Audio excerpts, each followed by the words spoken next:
Good morning everyone and welcome to Thursday's English lesson. So just showing you our story plan to start with. So I'm revealing each plot point each lesson. So we've looked at the first two plot points and today we're going to look at the next one, which is called Crow Will Go. So can you think of any ideas of what you think might happen in this next part of the story from that plot point title?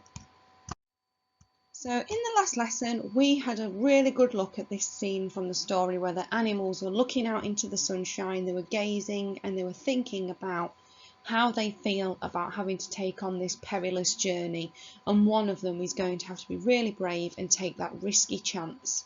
So who will do it? Who will do it? Who will do it? Can you chant this with me? Who will do it?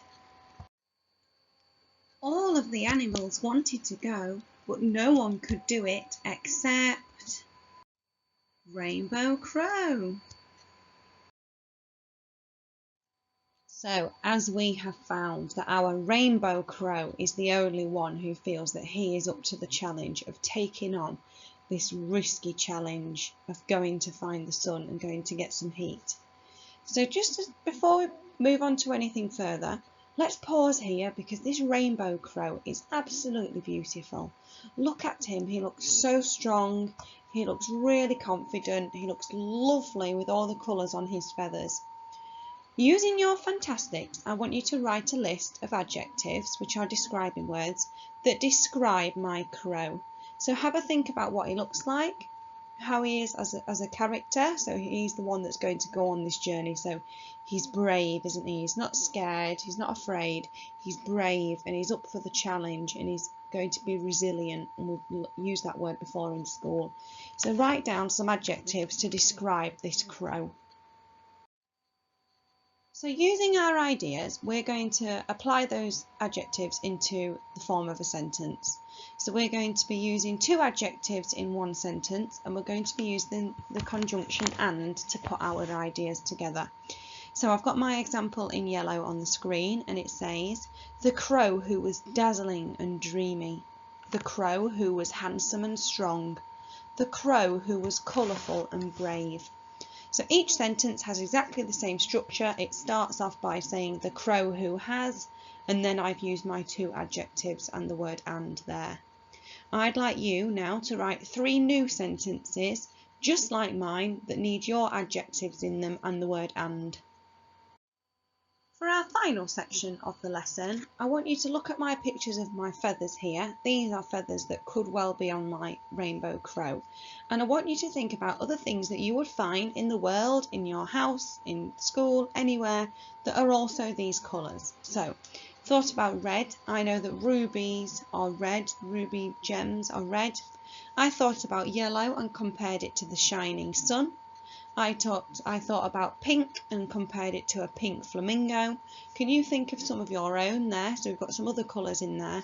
What other things are these colours the same as?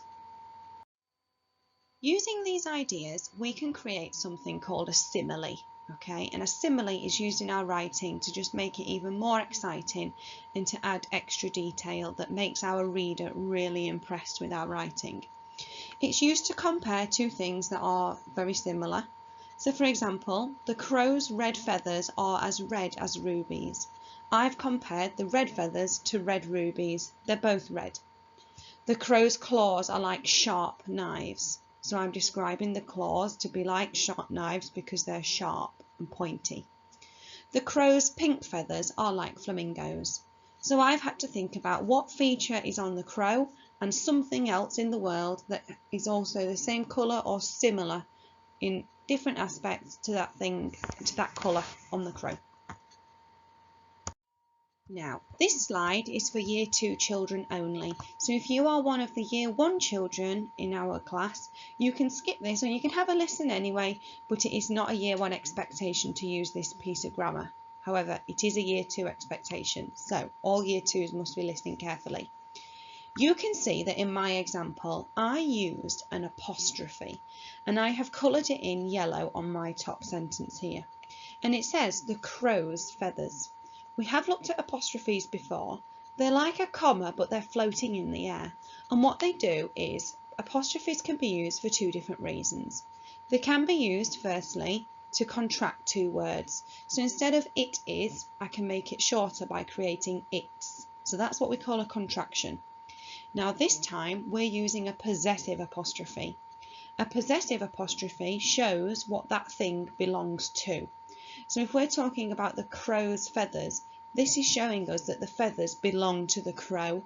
Okay, so you can see that I have put the apostrophe on the thing that it belongs to. If I was talking about Miss Gutteridge's puppy, Miss Gutteridge's, before the S on the end, would need a possessive apostrophe because the puppy belongs to her. Okay, so you can watch this clip on BBC Bitesize as well, that will also help you.